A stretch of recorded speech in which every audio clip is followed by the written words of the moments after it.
Akala ko hindi na darating ang panahon, naliliwanag ang daang nasisilayan ko.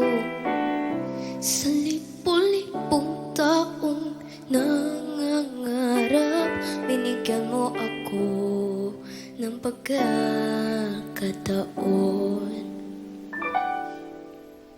Dumadaan ang araw, di mo na malayan na ubusan ka ng oras. Pwede bang humiling sa pang-araw na ikaw lang ang kasama? Kulang na kulang ang panahon, di sapat ang meron tayo ngayon.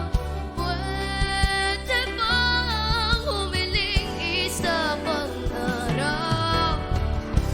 Sa pagsikat ng araw, ikaw ang laging hanap. Sa pagpalit ng buwan, sana ikaw pa rin ang angat. Kulang ng kulang ang panahon, di sapat ang meron tayo ngayon. Pwede bang humiling isa pang araw? Di mo na malayan na ubusan ka ng oras. Pwede bang humiling sa pang-araw na ikaw lang ang kasama? Kulang na kulang ang panahon, di sapat ang meron tayo ngayon. Pwede bang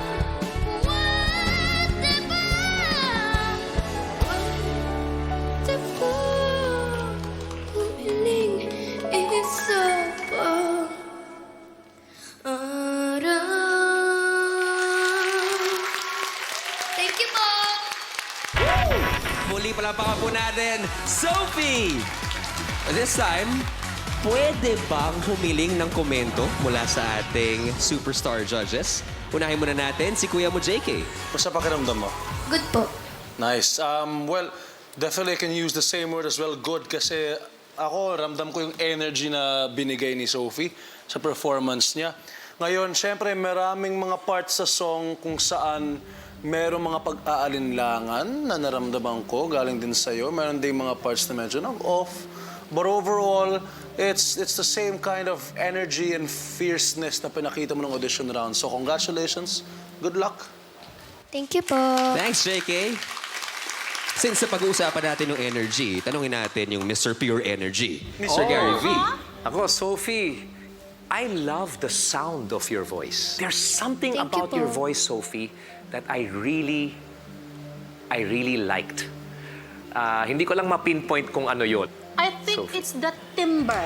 For all of our kapamilyas na hindi alam kung ano ibig sabihin ng timbre, Miss Angeline, Judge Angeline, can you care to explain? Sa Tagalog, yung timbre ng boses niya.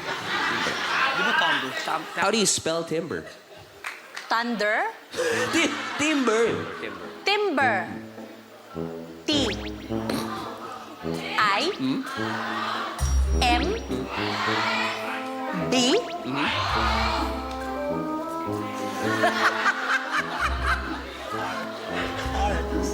Siya nakaisip nun eh. Pono friend tuloy. Nagtataka rin lang lahat kung ano talaga. Kaya ang nga, ano spelling. nga ba yung spelling ng It's actually, spelling? ang pagkasabi Spelling nun ng timbre? is timbre. Number. Yung pagkasabi nun ay hindi timbre, kahit ang spelling ay T-I-M-B-R-E.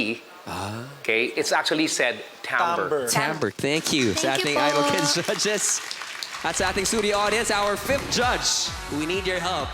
Kung gusto niyo pang bigyan ng isa pang araw si Sophie papunta sa live semifinals, you can give her a big score.